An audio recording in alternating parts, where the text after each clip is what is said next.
Welcome to Praja Pratinidhi news. Telangana all employees Siddipet జిల్లా JAC co chairman Daripalli Nagesh మాట్లాడుతూ తెలంగాణ రాష్ట్రంలో ఉద్యోగులందరినీ ప్రభుత్వం చిన్నచూపు చూస్తుందని, ఆర్థిక వ్యవస్థ ఇబ్బంది ఉంది అని సాకుతో ఉద్యోగులకు అన్యాయం చేస్తుందని, ఇప్పటివరకు 1వ తారీఖు జీతం తప్ప ఏమీ ఇవ్వలేదని, గత ప్రభుత్వంలో డిక్లేర్ చేసి ఎన్నికల కోడ్ వలన ఆగినటువంటి డీఏ మాత్రమే చెల్లించారని, ఇంకా పెండింగ్ డీఏలను వెంటనే చెల్లించాలని డిమాండ్ చేశారు.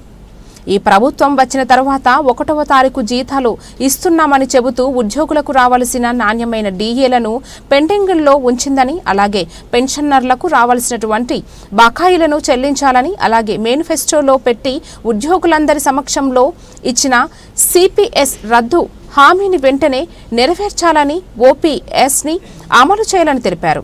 గత ప్రభుత్వం ఇచ్చినటువంటి హెల్త్ కార్డుల విషయంలో జీవోను ఇంప్లిమెంట్ చేసి ప్రతి ఉద్యోగికి క్యాష్లెస్ ట్రీట్మెంట్ ఇచ్చేలా చొరవ తీసుకోవాలని కోరారు. చాలా మంది ఉద్యోగులకు రిటైర్మెంట్ అయిన తర్వాత బెనిఫిట్స్ విషయంలో అన్ని బిల్లులను పెండింగుల్లో ఉంచుతున్నారని, రిటైర్డ్ ఉద్యోగులు బిల్లుల కోసం ఆఫీసుల చుట్టూ తిరుగుతున్నారని, వాటిని వెంటనే విడుదల చేయాలని కోరారు. పీఆర్సీ కమిటీ రిపోర్టు తెప్పించుకుని వెంటనే పీఆర్సీ అమలయ్యే ప్రణాళికలను సిద్ధం చేయాలని కోరారు.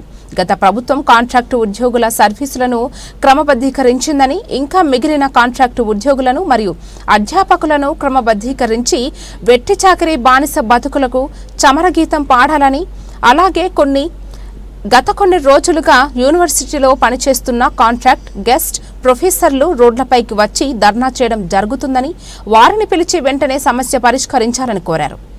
అలాగే సిద్దిపేట జిల్లా all employees JAC co chairman గా నియమించిన టీజీఈజేఏసీ చైర్మన్ గ్యాధరి పరమేశ్వర్ గారికి మరియు టీఎన్జీఓ ప్రధాన కార్యదర్శి విక్రమ్ రెడ్డి గారికి, తెలంగాణ రాష్ట్ర ఆల్ ఎంప్లాయీస్ జేఏసీ సెక్రటరీ మరియు తెలంగాణ గెజెటెడ్ లెక్చరర్స్ అసోసియేషన్ రాష్ట్ర అధ్యక్షులు శ్రీ కనక చంద్రం గారికి ధన్యవాదాలు తెలిపారు.